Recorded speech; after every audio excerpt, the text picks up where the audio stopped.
আন্তর্জাতিক টেস্ট ও টি-টোয়েন্টি থেকে অবসরের ঘোষণা দিয়েছেন বাংলাদেশের কিংবদন্তি ক্রিকেটার অলরাউন্ডার সাকিব আল হাসান। ভারত-বাংলাদেশ এর কানপুর টেস্টের আগের দিন সংবাদ সম্মেলনে হঠাৎ এ ঘোষণা দেন তিনি।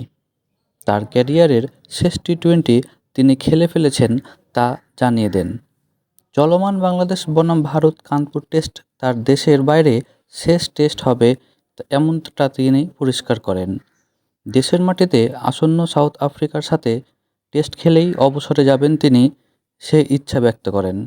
তবে নিরাপত্তাজনিত কারণে এ টেস্ট খেলা না হলে চলমান কানপুর টেস্টই তার ক্যারিয়ারের শেষ টেস্ট হতে যাচ্ছে।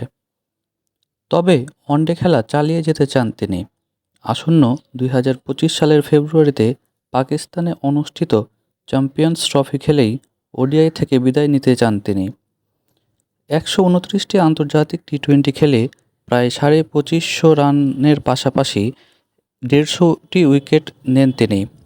তবে আন্তর্জাতিক টি-টোয়েন্টির বাইরে বিভিন্ন দেশের লিগ যেমন আইপিএল, বিপিএল, সিপিএল, এসএলপিএল, পিএসএল বিভিন্ন লিগ খেলে তার ম্যাচ সংখ্যা 444টি। এখানে তিনি প্রায় 7500 রানের পাশাপাশি 492টি উইকেট শিকার করেন।